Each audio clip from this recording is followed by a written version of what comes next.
we need to be specific. I am pitching this to you because of your association with Southern California Writers Conference. I was impressed, I met you there. Because you published, they love this, so underline this, because you represented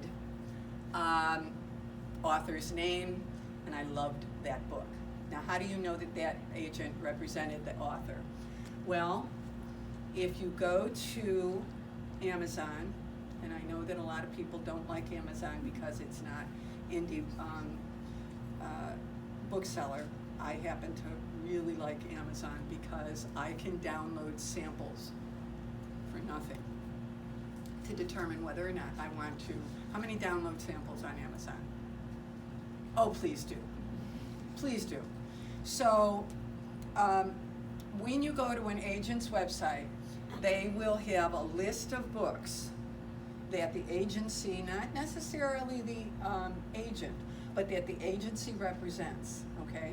So you go down that list and you look at any book, any titles that pop out